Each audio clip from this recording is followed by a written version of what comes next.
रात के सन्नाटे में पहाड़ों के पीछे से उठती ठंडी हवा जब गांव की कच्ची गलियों से टकराती थी तो लोग अपने दरवाजे कसकर बंद कर लेते थे, क्योंकि उस इलाके में एक ही नाम सुनकर लोगों की रूह कांप जाती थी।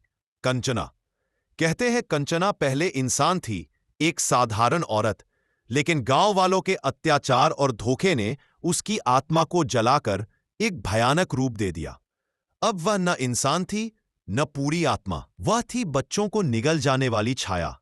कंचना का चेहरा इतना डरावना था कि जिसने भी देखा वह जिंदगी भर उस नजर को भूल नहीं पाया।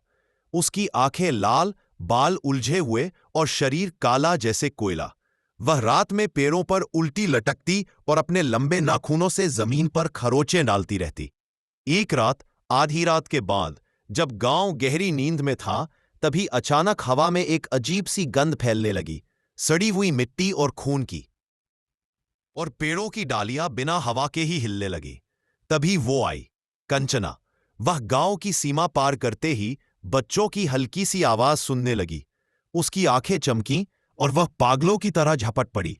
कुछ ही मिनटों में वह पांच छोटे बच्चों को उठा ले गई। बच्चे रोते रहे, चिल्लाते रहे, पर कोई आवाज कंचना की पकड़ से बाहर नहीं जा सकी। हर घर में मातम था। सभी एक दूसरे से पूछ रहे थे, अब क्या करें? लेकिन कोई भी उस दिशा में जाने की हिम्मत नहीं कर पा रहा था जहां कंचना रहती थी, जंगल के बीच, उस टूटी हवेली में, जहां दिन में भी अंधेरा रहता था। फिर भी बच्चों को बचाने के लिए गांव वालों ने हिम्मत जुटाई। करीब 20 आदमी डंडे, मशाले और भगवान की मूर्तियां लेकर निकल पड़े। जैसे जैसे वे जंगल में अंदर जाते गए, वैसे वैसे हवा भारी होने लगी।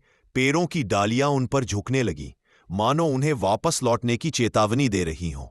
अब न गांव वाले बाहर जा सकते थे, न आवाज बाहर जा सकती थी। उस रात के बाद गांव के लोग कहने लगे, हमने केवल बच्चों